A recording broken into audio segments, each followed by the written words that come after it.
तुला काही पाचपोच धर्माचार्यांसमोर शहाणपणा असलं काय ज्ञान प्राप्त केलेस रे तू? हरी सर्वत्र भरलाय, सर्वांभूती एकच आत्मा आहे, हे ते ज्ञान. वा वा वा वा वा, ऐकलत या कार्ट्याचं ज्ञान?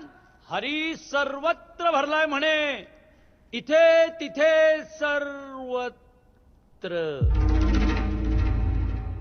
हे मूर्खा, पाहिलास का तो रेडा?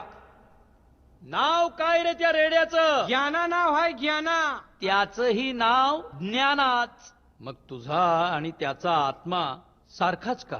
होय, परमेश्वराच्या कृपेने एकच आत्मा अनेक रूपे घेऊन नटलाय. मग आता तू जे बडबडतोयस त्यातला एक शब्द जरी त्या ज्ञानानं उच्चारला तरी आम्ही विचार